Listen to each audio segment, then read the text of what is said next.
Ya, terima kasih Anda masih bersama kami. Bagi Anda yang baru saja bergabung, kami hadirkan kembali 3 berita utama hari ini.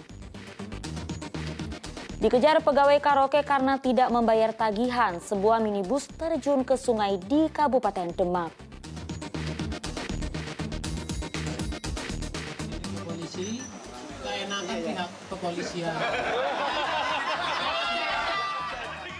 Pelaku pembunuhan disertai mutilasi terhadap pengusaha isi ulang air minum di Kota Semarang ditembak polisi. Pelaku sakit hati lantaran kerap dipukul korban. Diduga karena stres, seorang ibu di Kabupaten Rembang tega membunuh bayinya yang baru berusia 3 minggu.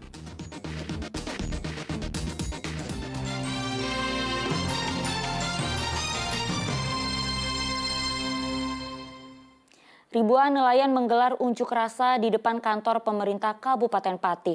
Mereka menolak peraturan pemerintah tentang penangkapan ikan terukur karena dinilai merugikan nelayan. Sekitar 2.500 nelayan berunjuk rasa di depan kantor pemerintah Kabupaten Pati Rabu siang. Sejumlah nelayan memakai kain kafan dan membawa keranda, simbol matinya hati nurani pemerintah karena dinilai tidak pro dengan nelayan. Unjuk rasa sebagai bentuk penolakan terhadap PP nomor 11 tahun 2023 karena dinilai memberatkan dan meminta pemerintah merevisi peraturan tersebut. Mereka kecewa lantaran aturan itu mengharuskan mereka mendaratkan ikan di wilayah tangkapan. Ada 7 yang akan kita tangani yang mudah-mudahan nanti dapat diselesaikan di tingkat pusat dan segera. Karena kemarin yang sudah kita sampaikan, alhamdulillah sudah langsung di action. Dan ini ada beberapa hal lagi yang harus kita sampaikan. Saya kira itu, bismillahirrahmanirrahim, saya tanda tangani surat ini. Menyikapi tuntutan nelayan, pejabat Bupati Pati bersedia menandatangani surat tuntutan nelayan dan berjanji akan meneruskan surat ke Kementerian Kelautan dan Perikanan. Setelah menyampaikan tuntutannya, para nelayan membubarkan diri dengan tertib. Harful melaporkan dari Pati. Ya, kita beralih ke informasi lainnya. Puluhan siswa di Kabupaten Tegal dilarikan ke rumah sakit karena mengalami gejala keracunan. Para korban merasakan mual dan muntah usai menyantap makan siang dari sekolah.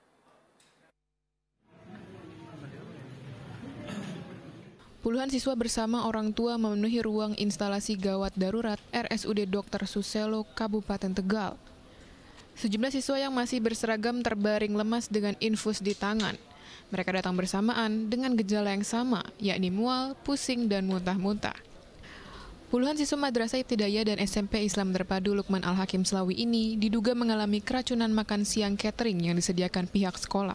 Penyebabnya belum tahu persis ya, tapi tadi sampel dari makanan sama muntahnya anak ya, itu sudah dibawa oleh dari puskesmas. Setelah di tes tadi, soalnya kita tadi ada kejadian langsung koordinasi dengan dokter terus sama puskesmas. Ada 30 siswa yang kondisinya mulai membaik setelah mendapat infus. Selain RSUD Dr. Suselo, para korban juga tersebar di sejumlah rumah sakit di Kabupaten Tegal. Polisi telah mengambil sampel makanan catering yang diduga menjadi penyebab keracunan. Kunchoro Wijayanto melaporkan dari Kabupaten Tegal. Seorang pria asal Solo ditangkap polisi karena mencabuli anak di bawah umur. Pelaku melancarkan aksi dengan lebih dulu berkenalan dengan korban melalui media sosial. Kasus pencabulan terbongkar atas laporan orang tua korban sehingga akhirnya pelaku berinisial AW asal Solo ditangkap. AW diduga menyetubuhi anak di bawah umur. Modus pelaku dengan berkenalan dengan korban melalui media sosial Facebook. Dengan akal bulus dan bujuk rayunya, akhirnya korban mau bertemu dengan pelaku. Saat itulah pelaku mencabuli korban. Polisi menyita pakaian korban dan ponsel pelaku sebagai barang bukti. Dipacari dulu, Mas. Jadi dipacari dulu, tentunya kenalannya lewat Facebook media. Dengan dia jejaring di Facebook kenalan, akhirnya dengan bujuk rayu baru 2 minggu terjadilah kejadian itu. Diduga karena stres, seorang ibu di Kabupaten Rembang tega membunuh buah hatinya yang masih berusia 3 minggu.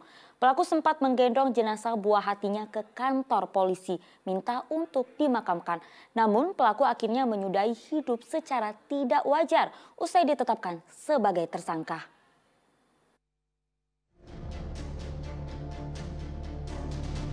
Inilah foto saat Ibu NA menggendong jasad buah hatinya ke kantor polisi.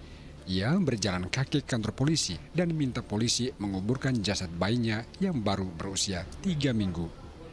Ibu berusia 26 tahun itu asal desa Tritunggal, Kabupaten Rembang, tega membunuh buah hatinya lantaran stres. Korban tidak mau minum susu. Pembunuhan berlangsung saat sang suami sedang bekerja. Namun sang ibu memilih menyudahi hidup lebih awal menyusul buah hatinya saat sedang dilakukan observasi kejiwaan di rumah sakit. Sebelumnya polisi menetapkannya sebagai tersangka. Anak ini dikatakan mengalami menderita sebuah penyakit.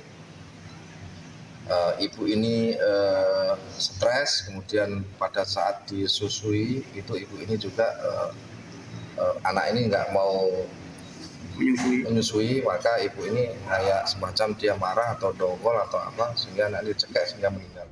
Jasad bayi dan sang ibu telah dimakamkan pihak keluarga. Polisi menghentikan kasus lantaran pelaku meninggal dunia. Arif Nur melaporkan dari Kabupaten Rembang.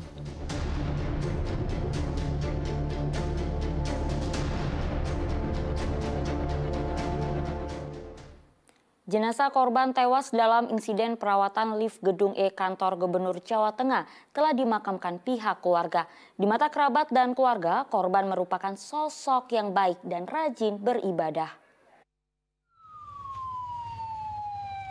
Setelah 2 hari disemayamkan di rumah duka lantaran menunggu istri datang dari Kalimantan, jenazah Andrianus Aribowo dimakamkan di TPU Kedung Mundu 1 sekitar 2 km dari rumahnya. Istri dan keluarga korban turut mengiringi pemakaman tersebut. Korban dikenang sebagai sosok yang baik dan mudah bergaul. Kerabat korban mengaku seluruh anggota keluarga syok. Pasalnya, pada malam sebelum kejadian, dirinya masih mengobrol dan bercanda bersama korban di teras rumah. Sehingga itu jam 4:30 dikabari sama Om Agung. Om Agung ditelepon sama Budi, yang notabene ibunya Mas Adri. Mas Adri kecelakaan dan ya ketolong. Ya terkejut semua. Malam juga kita masih ngumpul ngobrol santai, bercanda-bercanda di depan rumah. Andrianus Aribowo tewas saat melakukan perawatan rutin lift di Gedung E, Kompleks Kantor Gubernur Jawa Tengah. Ia tewas terjepit lift dari lantai 3 yang tiba-tiba naik ke lantai 4. Dugaan adanya kelalaian hingga terjadi insiden kecelakaan kerja masih diselidiki aparat Polrestabes Semarang. Agus Hermanto melaporkan dari Kota Semarang.